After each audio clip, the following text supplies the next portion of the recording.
শুভ সকাল বন্ধুরা। আজ 11 ফেব্রুয়ারি বুধবার। আজকের সকালের বরাক তথা সমগ্র আসামের গুরুত্বপূর্ণ খবরগুলি হল, রাজ্যে প্রকাশ করা হয়েছে চূড়ান্ত ভোটার তালিকা। আর চূড়ান্ত ভোটার তালিকায় এবার 10 লাখ ভোটারের নাম কর্তন করা হয়েছে। জেলায় জেলায় কর্তন করা হয়েছে হাজার হাজার লোকের নাম। শ্রীভূমি জেলায় কর্তন করা হয়েছে 54,000 ভোটারের নাম। বাক্সা জেলায় কর্তন করা হয়েছে 6,421 ভোটারের নাম। কামরূপ মহানগরে কর্তন 25,932 ভোটার। শিবসাগরে কর্তন 14,960 ভোটার। ধুবড়ীতে কর্তন 21,978 ভোটার। হুজাইয়ের 3 সমষ্টিতে প্রায় 38,000 ভোটারের নাম কর্তন। লখিমপুরের 5 সমষ্টি মিলে 50,250 ভোটারের নাম কর্তন। তিনসুকিয়ায় 65,700 ভোটারের নাম কর্তন। গোলাঘাটের 5 সমষ্টি মিলিয়ে কর্তন করা হয়েছে 57,000 ভোটারের নাম এবং বুকাজান সমষ্টিতে কর্তন করা হয়েছে 6,125 জন ভোটারের নাম। নির্বাচন যত এগিয়ে আসে সেই ভোটের লড়াইয়ের কিছুটা অংশ সেরে নেওয়া হয় সুপ্রিম কোর্টেই। সমস্যার বিষয় এটাই। মঙ্গলবার এমনই মন্তব্য করলেন দেশের প্রধান বিচারপতি সূর্যকান্ত। চলতি বছরে দেশে 4 রাজ্য এবং 1 কেন্দ্রশাসিত অঞ্চলে বিধানসভা নির্বাচন। ভোট রয়েছে অসমেও। সম্প্রতি অসমের মুখ্যমন্ত্রী হিমন্ত বিশ্ব শর্মার একটি ভিডিও ঘিরে বিতর্ক দানা বেঁধেছে। তার জল গড়েছে সুপ্রিম কোর্টেও। সেই মামলা প্রসঙ্গেই প্রধান বিচারপতির এই মন্তব্য। সম্প্রতি অসমের মুখ্যমন্ত্রী হিমন্ত বিশ্ব শর্মার একটি ভিডিও সমাজ মাধ্যমে ছড়িয়ে পড়ে। অসম বিজেপির সোশ্যাল মিডিয়া হ্যান্ডেল থেকে পোস্ট হওয়া ওই ভিডিওকে কেন্দ্র করেই বিতর্কের সূত্রপাত। যদিও বিতর্ক শুরু হওয়ার পরপরই পিছু হটে। ওই ভিডিও সমাজ মাধ্যম থেকে ডিলিট করে ফেলে বিজেপি। তবে বিতর্ক পিছু ছাড়েনি। তা নিয়ে ইতিমধ্যে মামলার জল গড়িয়েছে সুপ্রিম কোর্টে। একটি জনস্বার্থ মামলাও দায়ের হয়েছে। হিমন্তের বিরুদ্ধে সুপ্রিম কোর্টের দ্বারস্থ হয়েছেন কয়েকজন বামপন্থী নেতাও। ভয়ঙ্কর দুর্ঘটনায় নিমেষে শেষ হয়ে গেল সব কিছু। মঙ্গলবার ধুবড়ী জেলার আগমনী এলাকার হালাকুড়ায় সংঘটিত এক মর্মান্তিক সড়ক দুর্ঘটনা। এই দুর্ঘটনায় ঘটনাস্থলেই প্রাণ হারালেন 8 মাসের অন্তঃসত্ত্বা এক মহিলা।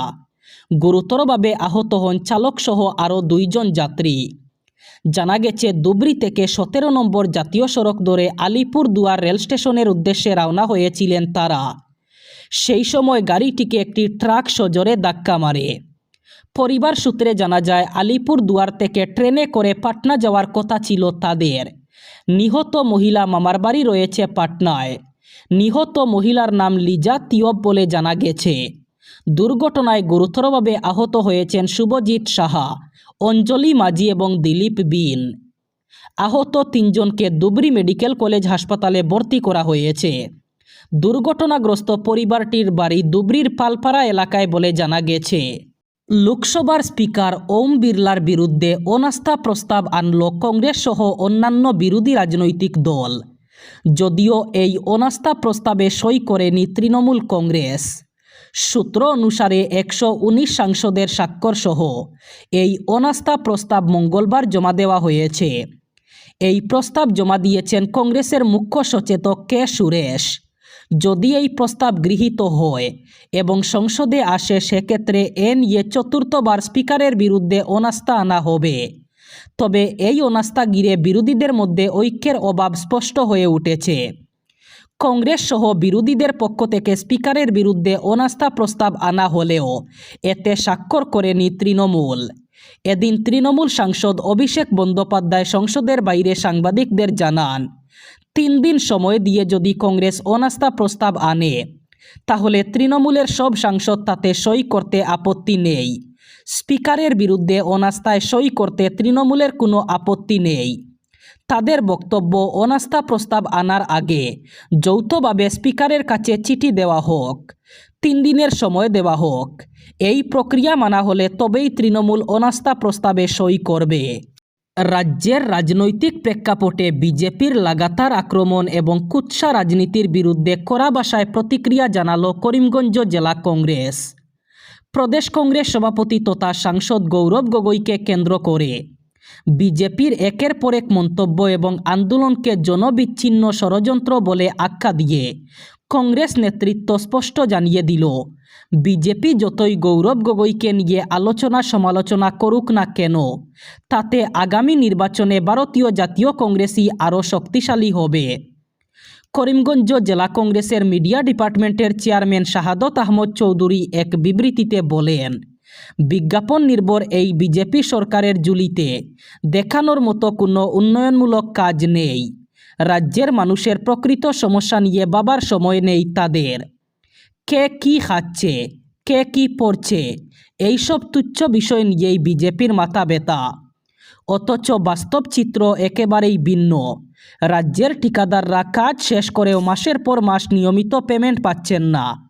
ব্যবসা বাণিজ্য কার্যত মুখ থুবড়ে পড়েছে। ব্যবসায়ীদের মাথায় হাত। সর্বত্র সিন্ডিকেট রাজ কায়েম হয়েছে। সাধারণ মানুষ দিশেহারা।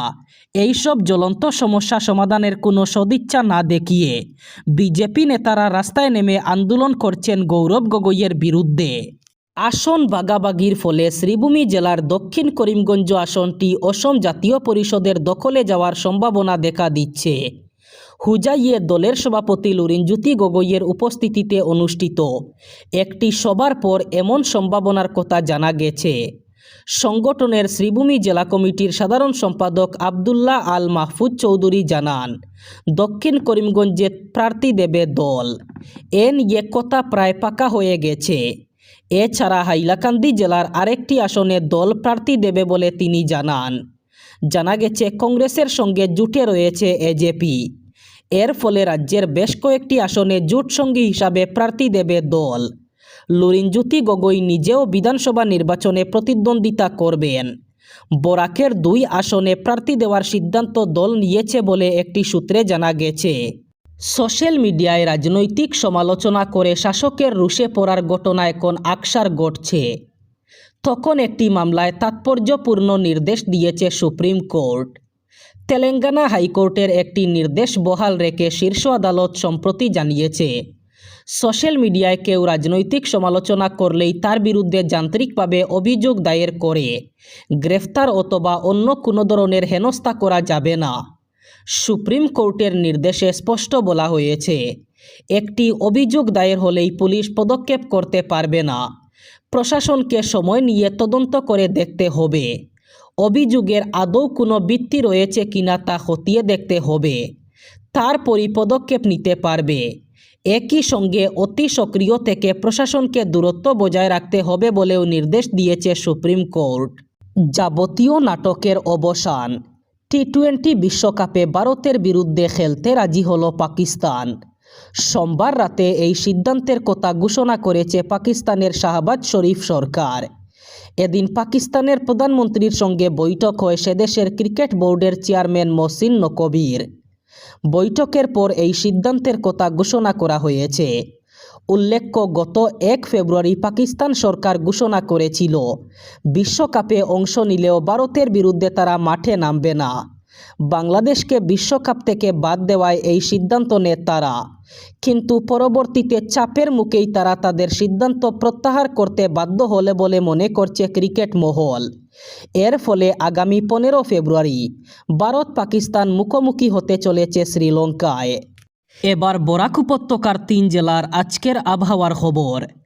আজ 11 ফেব্রুয়ারি বুধবার বরাক উপত্যকার 3 জেলায় ঠান্ডা কম থাকার সম্ভাবনা। আজ শিলচর কাছাড়ে সর্বোচ্চ তাপমাত্রা থাকবে 27 ডিগ্রি সেলসিয়াস এবং সর্বনিম্ন তাপমাত্রা থাকবে 14 ডিগ্রি সেলসিয়াস। শ্রীভূমি করিমগঞ্জে আজ সর্বোচ্চ তাপমাত্রা থাকবে 27 ডিগ্রি সেলসিয়াস এবং সর্বনিম্ন তাপমাত্রা থাকবে 14 ডিগ্রি সেলসিয়াস। একইভাবে হাইলাকান্দি জেলায়ও আজ সর্বোচ্চ তাপমাত্রা থাকবে 27 ডিগ্রি সেলসিয়াস এবং সর্বনিম্ন তাপমাত্রা থাকবে 14 ডিগ্রি সেলসিয়াস। এই ছিল আজকের সকালের গুরুত্বপূর্ণ খবরগুলি। ভিডিওটি অবশ্যই লাইক করবেন এবং চ্যানেলটি সাবস্ক্রাইব করবেন।